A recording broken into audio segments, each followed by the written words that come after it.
Welcome to the Snyder Kitchen. Shauna here. We're on day 26 of our sourdough adventure. I thought I'd take you through a little recap on how we got here and how we're doing.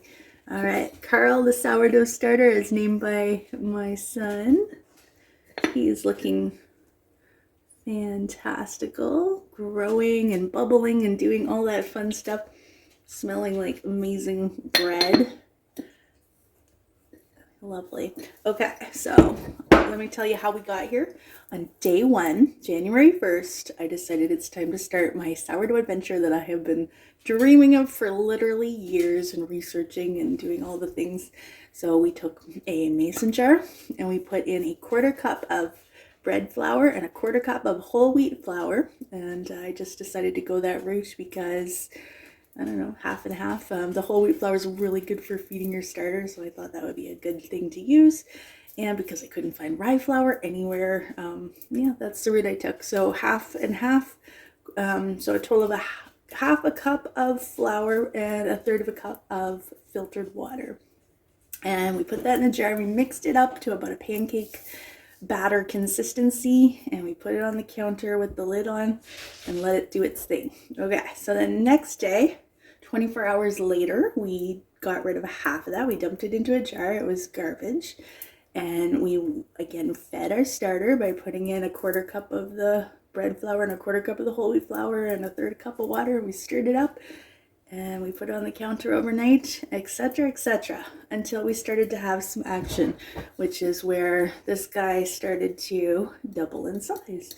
And the different things started happening. So you can go back and watch all those videos and see in detail how we got here. But this guy, a sourdough starter can potentially last like for years, like decades. Okay, if you take good care of it, it can last decades. And he'll live on my counter indefinitely while I'm in an active baking bread and goodies and stuff phase. When I'm out of that phase, because it's probably gonna happen, guys, summer's gonna happen, etc. When I'm not baking with him, we will put him in the fridge, which will slow down the process, and then I'll only have to feed him maybe every once a week or so. So discards, let's talk about discards. So at about I think it was day 6, I started to keep my discards because it was considered to be an active fermentation happening. It was yeasty, guys. We started baking with the discard, so no longer was it trash. It was keepable, usable stuff. All right, so when I started, for the first 30 days, I decided I'm gonna put it in jars just like this to keep and use and bake off in order, because each day that passes by means that it gets to be a stronger sourdough flavor, more yeast, just a better jar. So the more farther along in the way we get, the better these discard jars will be. Eventually, on day 30, I'm going to take a big giant jar and just start putting my discards into one consistent jar to keep rotating through. I won't do the individual jars anymore. Okay, that's just my choice. You do you. These are all my little Carl babies. Right, so look at what this looks like. This was discard number 13. This is the oldest one that I still have left that I haven't used. I'm going to make something today. It has a bit of hooch on top, which is the alcohol that is formed when the yeast and fermentation process is happening. Don't ask me to give you all the scientific stuff about it. So this guy is very liquidy. I'll tell you right now, you could feed this guy. You could put it in a jar, feed him, and you'd have yourself an active starter again. But we're gonna bake with him. I'm gonna make tortillas today to go with our buttered chicken and buttered shrimp that I'm making for supper. Yeah, okay. Compared to, just going down the lines, this was the latest one we have. Day 24 discard, just a little bit of hooch happening on the top.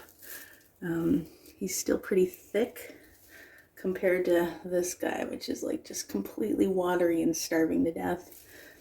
Anyway, discard, we call it discard. It's just means that it is stuff that we used to make room for this guy to grow. Okay, now the other thing. What is the difference? Why are we making this versus these? Okay, because they're all technically yeast. This is your yeast that you have grown to make bread. This is bubbly and wonderful and is what you're going to use to make the bread. Okay, when you use this yeast, you're going to get bubbly, delicious loaves of bread versus when you're using this starving yeast, this more flat yeast, you're going to get like a flatter bread, less bubbles. It's not going to be as magical and wonderful as the stuff in our main jar. Okay, does that make sense? Everybody following so far? All right, so we're on day 26. This is the third loaf of bread that we have baked up. When it's time to bake up our loaves of bread, we're mixing up, some additional flour, water. In this case, with this particular recipe, we use olive oil. We're mixing that all together along with some active starter when it's at its peak. You want to pour it out at its peak to use in your bread recipe. Without further ado, let's cut into Carl loaf number 3. They say if you knock, you can tell if it's baked. This guy got a little crispy. I was a little distracted last night. We probably should have taken him out about 5 minutes sooner, but he smells amazing. You hear that? So crunchy. Yay. Let's check out Carl number 3 loaf of bread.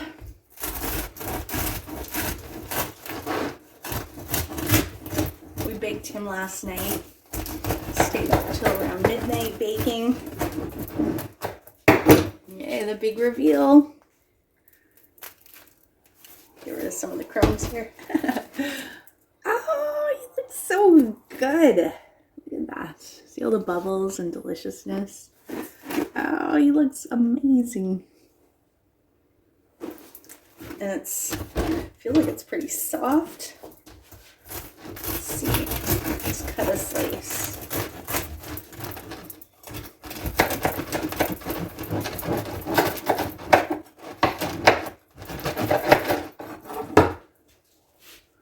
Oh my gosh, it feels like exactly like bread. I know that sounds weird, but I've done 3 different recipes and they've all been slightly different textures. This one is the most like a loaf of bread I would buy in a store. So I'm so excited to eat this for breakfast. I'm just gonna have half, butter it up. Oh, Bailey found crumbs. Okay.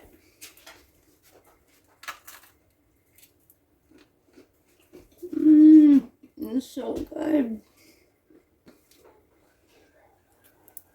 Look how fluffy that is. Okay, I gotta go. This is so good. Okay. We'll talk soon. Bye.